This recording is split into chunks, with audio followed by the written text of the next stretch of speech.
Hi అండి. ఇవాల్టి మన స్పెషల్ రెసిపీ కంద పులుసు అండి. చాలా బావుంటది. ఒక్కసారి ఈ విధంగా ట్రై చేయండి. ముందుగా కందగడ్డ శుభ్రంగా పొట్టు తీసేసుకొని, ఈ విధంగా చిన్న చిన్నగా ముక్కలుగా కట్ చేసుకొని, చక్కగా ఉడికించుకోవాలండి. ఈ విధంగా ఉడికిన తర్వాత దింపేసుకొని, 2 ఉల్లిపాయలు తీసేసుకొని, సన్నగా తరిగేసుకొని, పచ్చిమిరపకాయలు ఒక 4 తీసుకొని, సన్నగా తరిగేసుకొని పక్కన పెట్టుకోవాలి.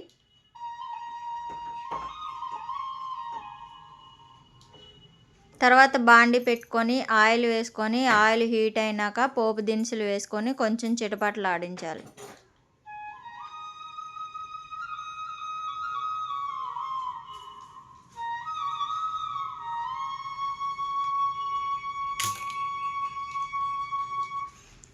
చక్కగా తర్వాత ముందుగా కట్ చేసుకున్న ఉల్లిపాయ ముక్కలు, పచ్చిమిరపకాయ ముక్కలు కోసుకొని చక్కగా ఫ్రై చేసుకోవాలి.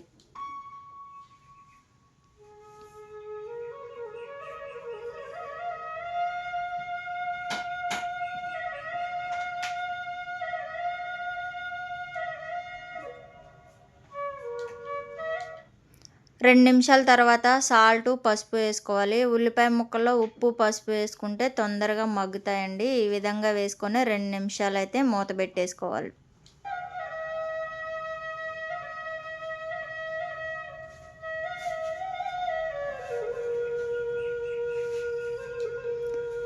చూసారా? ఈ విధంగా బ్రౌన్ కలర్ వచ్చినాక అల్లం వెల్లుల్లిపాయ పేస్ట్ తీసుకొని వేసుకోవాలి. పచ్చివాసన పోయేంత వరకు ఫ్రై చేసుకోవాలి.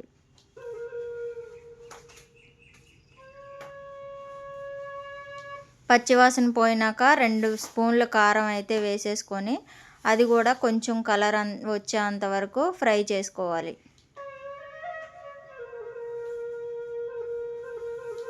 ఇలా ఫ్రై అయినాక కందగడ్డ ముక్కలు చక్కగా అందులో వేసేసుకొని చిన్నగా తిప్పేసుకోవాలండి.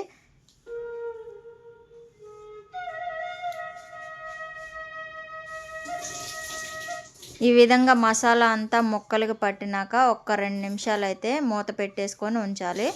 ముందుగా చింతపండు తీసుకొని ఒక నిమ్మకాయ సైజ్ అంతా నానపెట్టుకొని ఈ పులుసు అయితే పిసికేసుకోవాలి.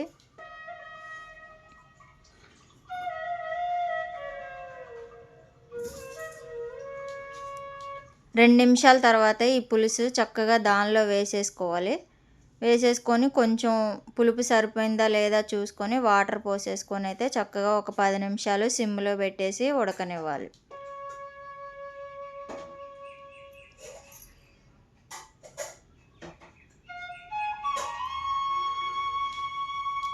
ఇలా దగ్గరకు అయినంత వరకు పులుసు గరం మసాలా వేసేసుకొని తెల్లెల్లిగడ్డ వేసేసుకొని చక్కగా దింపేసుకోవాలండి. స్టవ్ ఆఫ్ చేసుకొని కొంచెం కొత్తిమీర ఉంటే వేసేసుకోండి.